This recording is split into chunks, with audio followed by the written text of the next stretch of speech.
जो कोई भी हमारे मुस्लिम भाइयों और बहनों को आंख दिखाएगा उसे महाराष्ट्र के डिप्टी सीएम अजीत पवार की चेतावनी। महाराष्ट्र के उप मुख्यमंत्री और एनसीपी के प्रमुख अजीत पवार ने खुद की ओर से आयोजित इफ्तार पार्टी में मुसलमानों को लेकर बड़ा बयान दिया है। उन्होंने कहा कि भारत विविधता में एकता का प्रतीक है, हमें किसी भी विभाजनकारी ताकतों के जाल में नहीं फंसना है।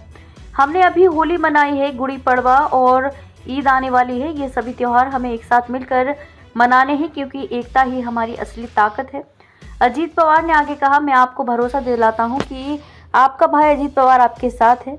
जो भी हमारे मुस्लिम भाइयों और बहनों को आंख दिखाएगा, अगर कोई भी दो गुटों में झगड़ा कराकर अमन शांति को भंग करेगा और कानून को अपने हाथ में लेता है, चाहे वह कोई भी हो, उसे बख्शा नहीं जाएगा, उसे माफ नहीं किया जाएगा। अजीत पवार ने बताया रमजान का महत्व। उन्होंने रमजान के महत्व पर बोलते हुए कहा, रमजान किसी एक धर्म तक सीमित नहीं है, यह इंसानियत, त्याग और आत्मचिंतन का प्रतीक है। ये आत्म संयम सिखाता है और हमें जरूरतमंदों के दुख दर्द को समझने की प्रेरणा देता है।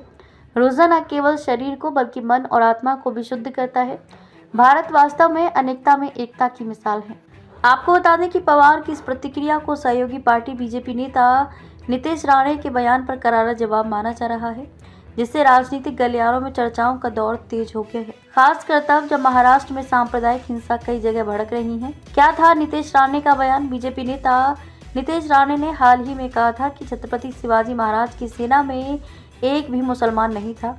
अजीत पवार से राणे की इस टिप्पणी के संबंध में सवाल किया गया तो उन्होंने कहा कि नेताओं को ये ध्यान में रखना चाहिए कि उनके द्वारा सार्वजनिक रूप से दिए गए बयानों से सांप्रदायिक तनाव पैदा न हो। अजीत पवार का ये बयान उस वक्त आया है जब महाराष्ट्र में माहौल गरमाया हुआ है। नागपुर शहर में हुई हिंसा मामले में शुक्रवार को 14 लोगों को अरेस्ट भी किया गया। पवार की इस अपील को सामाजिक समरसता की दिशा में एक महत्वपूर्ण संदेश के रूप में देखा जा रहा है। सीएम देवेंद्र फडणवीस ने भी कही थी राजधर्म निभाने की बात। महाराष्ट्र सीएम देवेंद्र फडणवीस ने भी कुछ दिन पहले नेताओं को भाषा पर संयम बरतने की सलाह दी थी। उन्होंने कहा था, एक मंत्री के तौर पर हमें एक निश्चित भूमिका निभानी होती है। पूर्व प्रधानमंत्री अटल बिहारी वाजपेयी ने एक बार कहीं इसका उल्लेख किया था कि एक मंत्री के तौर पर हमें राजधर्म का पालन करना होता है, इसलिए हमें अपनी व्यक्तिगत राय, पसंद और नापसंद को अलग रखना होता है। हमें संविधान की शपथ ली है और संविधान ने हमें किसी भी व्यक्ति के साथ अन्याय न करने की जिम्मेदारी सौंपी है। भारत विविधता में एकता का प्रतीक है।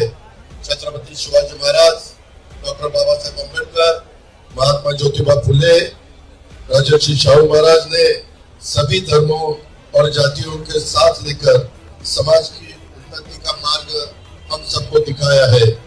हमें इसी विरासत को आगे बढ़ाना है और किसी भी तरह की समाज विभाजन की ताकतों के भड़कावे में न आना है। हाल में हो रहे हमने होली मनाई, जल्दी गुड़ी पड़वा आने वाला है, फिर ईद आएगी। यह त्योहार हमें साथ मिलकर मनाना है क्योंकि हमारी एकता ही हमारी असली ताकत है। मुझे एक भरोसा देना है, आपका भाई अजीत पवार आपके साथ है। हमारी मुस्लिम भाई बहनों को जो भी आंखें दिखाएगा, दो गुटों में झगड़ा लगाकर अमन शांति को भंग करेगा और कानून को अपने साथ में लेने की बात करेगा, तो वो कोई भी हो, उसे किसी भी कीमत पर बख्शा नहीं जाएगा, माफ नहीं किया जाएगा। इतना ही मैं आप सभी को बताना चाहता हूँ।